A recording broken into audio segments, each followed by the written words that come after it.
কাশফুলের ঝুপঝাপ, কাশফুল আর কাশফুল। কত বড় বড় কাশফুল দেখেন।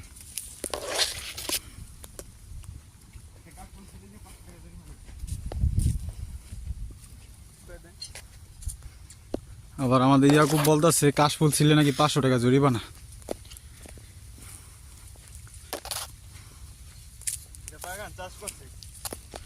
কাশফুল চাষ হচ্ছে এখানে, দেখেন সবাই গাইস।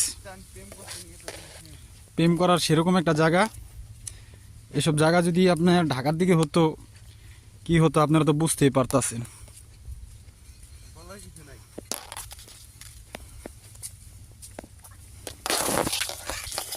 একবার যদি জঙ্গলের ভিতরে ঢুকে কেউ আর পিছিয়ে পাইবো না। এসব কাশফুলের বাগানে যদি কেউ যদি ঢুকে।